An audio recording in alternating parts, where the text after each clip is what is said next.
या भुवरी गगनातुनी आलिस का तू ग मोहिनी, या हिरवळीवरी चालुनी दव बिंदू कलशात घेऊनी।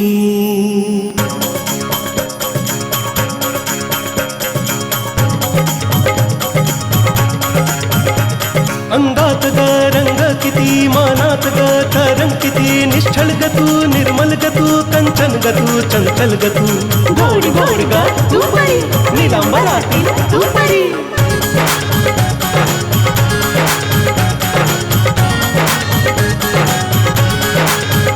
श्वासात संगीत भासतो, डोळ्यात श्रावण हासतो, गगनातली तू चांदणी, मृगनयन तू हांसिणी, तुला जरी तू बाबरी, तू या धरेची गपरी, तू या धरेची गपरी, तू या धरेची गपरी। अनुगामिनी अनुगामिनी अनुगामिनी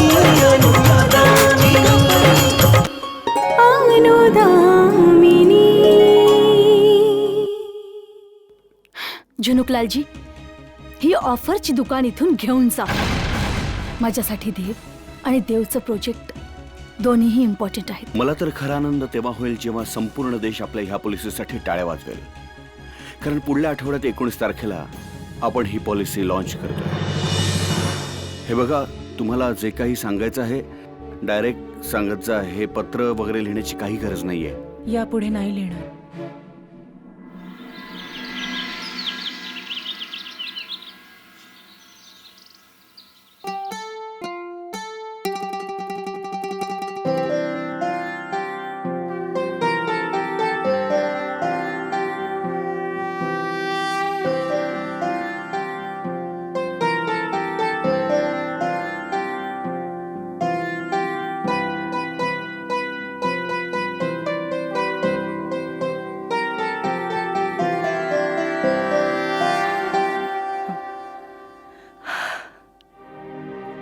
हे सिद्धिराजा, तुम्हाला तर माहितीच आहे मी कुठल्या परीक्षेतून जाते।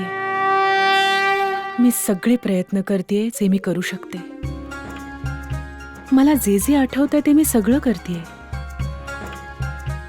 थोडं तुम्हीही, म्हणजे तुम्ही त्यांच्या मनात थोडंसं माझ्यासाठी काहीतरी करा। ते मला पसंत नाही करत, ते मला माहितीये, पण ते माझा अजिबात तिरस्कार नाही करत, हेही मला माहितीये। मला तर नेहमी असंच वाटतं की आम्ही एकमेकांसाठीच बनलो आहोत। फक्त तुम्ही एवढंच करा की ती माझ्यावर विश्वास ठेवतील।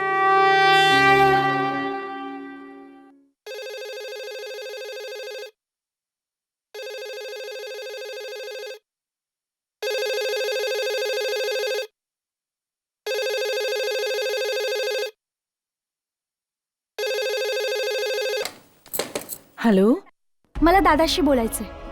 मनुहा, कशी आहेस? घरी का नाही येत? हे बघ, तू ही सगळी नाटकं सोड आणि माझ्या दादाला फोन दे। मनुहा, काय झालं? सगळं ठीक आहे ना?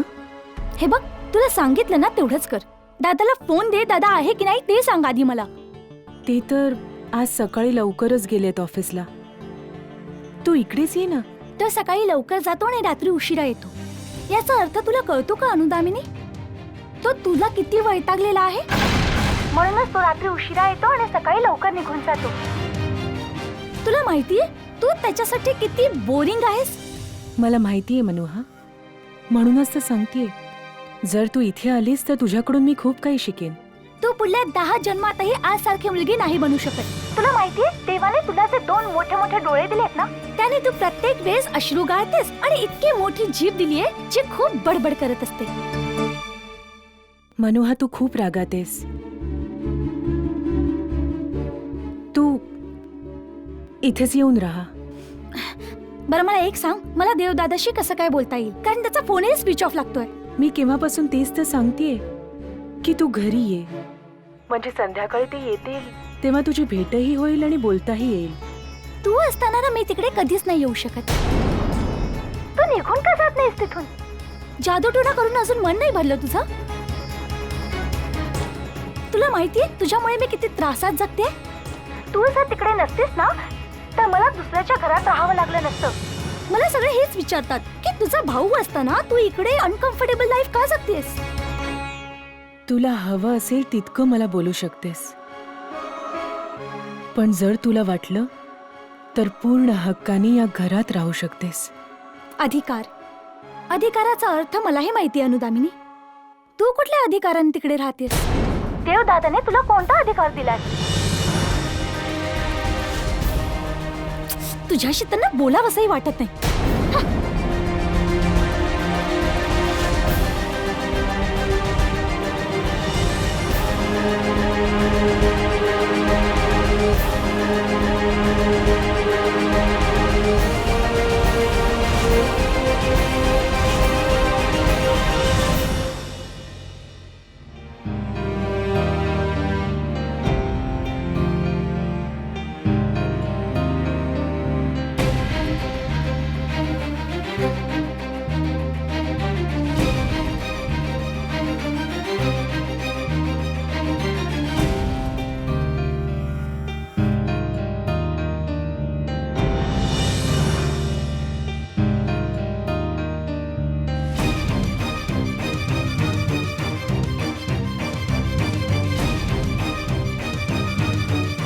काट काट काट काट.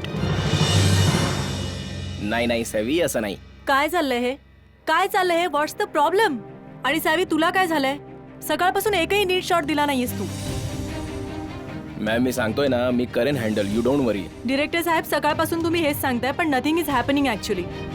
अहो मॅडम, कधी कधी होतं असं, आर्टिस्ट फंबल करतो. ठीक आहे, मी हँडल करतोय, मी सांगतोय काय ना. म्हणायचंय तुम्हाला? आपल्याकडे टाइम नाहीये, we have a deadline. Madam मी सांगतोय ना, सगळं ठीक होईल. Savi, thank God you are here. काय झालं? आता तुम्हीच काहीतरी सांगा यांना. सकाळपासून एक एक्सप्रेशन जर हिने चांगली दिली असेल तर माझं नाव बदलून टाका. मला वाटतं हिच्या एक्सप्रेशन्स तुम्हीच परत आणू शकता. Please do something.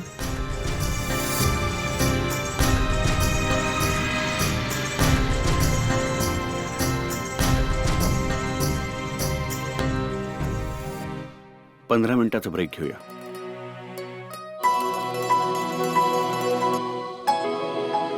ठीक आहे. युनिट 15 मिनिटांचा ब्रेक आहे.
जाऊया.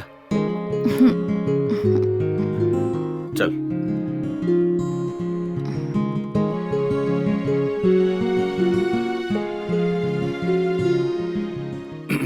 So Savi, are you ready? Yes, I am ready. Good luck. Go. Good luck. Thank you. Carry on.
बघता बघता तू तर हद्द पार केलीस सावी.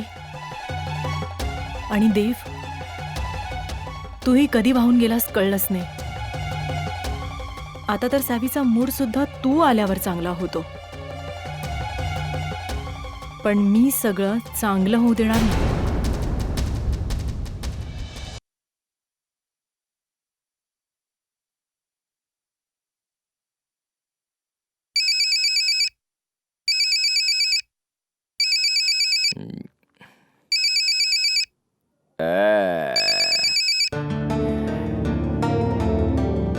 हॅलो, कशा आहेत? आणि आवाज फोटोशूट आहे. देव डायरेक्टर पेक्षा मोठा डायरेक्टर आहे. खूप इंटेलिजन्सी दाखवले सेटवर. साहेबला त्याचं बोलणं लवकरच समजलंय. शूटिंग स्टॉप झालेले, शूटिंग स्टार्ट केले. म्हणजे तुम्हाला सगळं माहिती आहे. मला सगळं माहिती आहे. देवाच्या जीवनामध्ये काही ट्विस्ट आले ना की मला लगेच कळतं. तुम्ही असं समजा की देवच्या जीवनाचा लाईव्ह टेलिकास्ट मी असले तिथून बघत आहे असं विदाउट डिस्कनेक्ट बघतो. देवचं मन कुठे फसते मला माहित आहे. आणि माझं मन जळतं हे तर तुम्हाला माहीतच नाहीये ना. माहित असते, मला माहित असते तुमचं मन जळते. मी एक विचारतो की तुम्ही तुमचं मन जाळता कशाला म्हणून. मी तुम्हाला आधीच सांगितलंय, आज परत सांगते. देव देव तुमच्या समोर एक लहानच मुलगा. पण लहान मुलगा केव्हा, जेव्हा तुम्ही अंडरस्टँडिंग समजदारीने, खूप समजदारीने काम करायला तेव्हा. म्हणजे यू गेटिंग पर्सनल. पर्सनल नका घेऊ. मला माहित असते तुमच्या मनात देवसाठी काहीतरी होत. जसे सगळ्या मुलांना सगळी चॉकलेट नाही मिळत. तुम्ही इमॅजिन करा, विचार करा, हे चॉकलेट तुम्हाला नाही मिळालं. ठीक आहे, मी अजिबात पर्सनल नाही होत. पण तुम्ही या सावीचं काहीतरी करा, नाहीतर एक दिवस मी हिचा गळा नक्कीच दाबणार. मान परत तुम्ही मनाला मध्ये आणलं. काय हो नाव? सावी. हा सावी. ते देव आणि सावीचं प्रेम. जर सावी देवासाठी काही करायला तयार झाली तर आपला सगळा plan fail, waste, at any cost. देवला त्या सावीशी प्रेम नको व्हायला. प्रभाकरनजी, ही तुमची बनवलेली स्ट्रॅटेजी नाहीये की जेव्हा हवं तेव्हा बदलली जाईल किंवा वापरण्याआधी स्ट्रॅटेजी थांबवली जाईल. नॅन्सी, मला माहित असते हे मनाचं प्रकरण हार्टच. ते काय बिझनेस मध्ये हार्ट आले ना की बिझनेस टप फ्लप बेस्ट होत. तुम्ही ते मन सोडा, डोक्याचा वापर करा. मला जे करायचं होतं ते मी करून झालंय. जुनुकला या बाबतीतलं सगळं माहितीये. So now let him play his turn. पण एक गोष्ट तर आहे प्रभाकरनजी, या सगळ्या खेळामध्ये जर कोणाला सर्वात जास्त फायदा मिळत असेल तर ती आहे सावी. कारण उद्या जरी आपण देवचा प्रोजेक्ट फ्लॉप केला तरी सावीचा तोपर्यंत इतकं एक्सपोजर झालेलं असेल की इंडस्ट्री तिला हातोहात संधी देईल. She'll become the talk of the town. No, never, absolutely not. मी तसे होऊ देणार नाही. साहेबच्या फेमला मी डिफेम करणार. देव आणि साहेबच्या प्रेमाचा लव, त्यांचं climax tragedy, no happy ending. समजलं? साहेब आणि देवाचं प्रेम जे आहे ना ते आपल्यासाठी चांगलं आहे. खूप चांगले. आपण याचाच फायदा घेऊन ही बाजी जिंकू शकते. समजलं?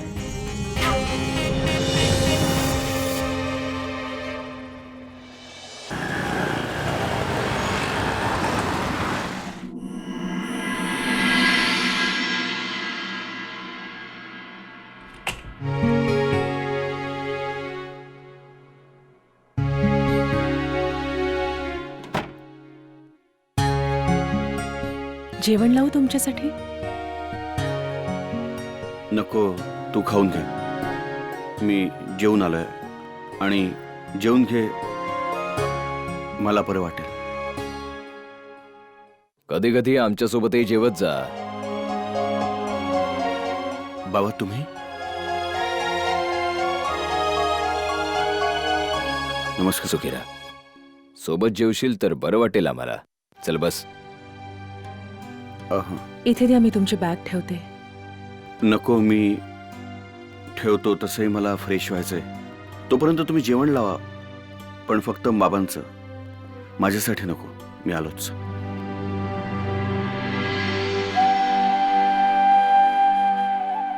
बाबा या ना. हा, चल. तुम्ही तरी बसा जेवायला. बाबा तुम्ही बसा ना, हा. मी घेऊन येते. ठीक आहे.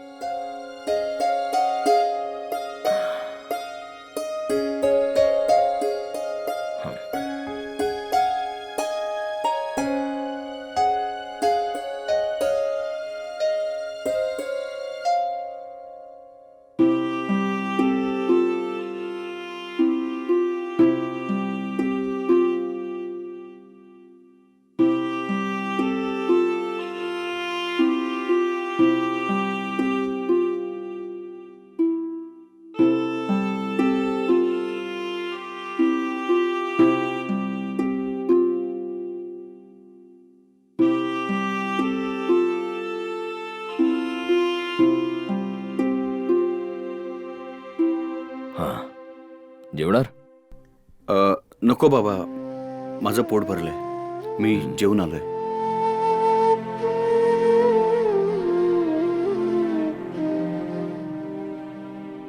अगं बस, तू पण बस. बस.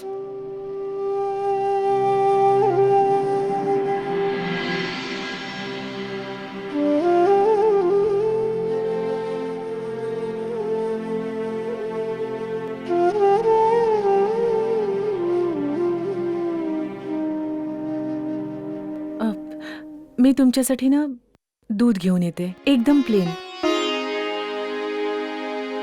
त्याच्यात काहीच नाही टाकणार.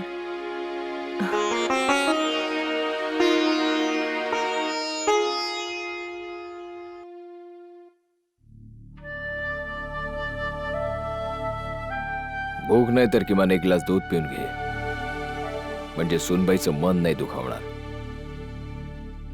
हो. खूप इच्छा घेऊन आलोय मी देव. तुझं घर मोठं झालंय, आता तुझं मनही मोठं कर.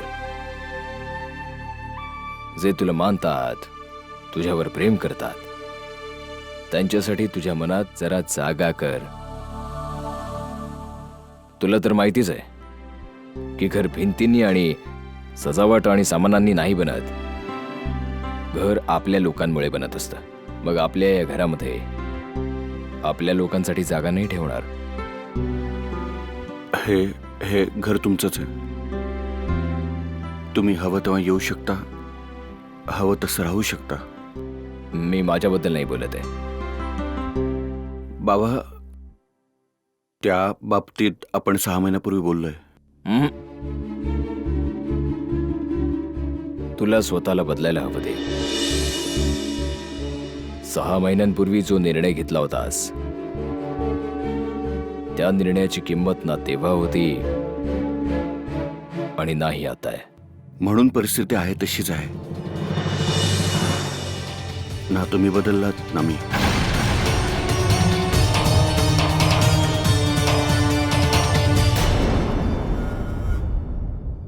काय सिद्ध करून दाखवायचंय तुला?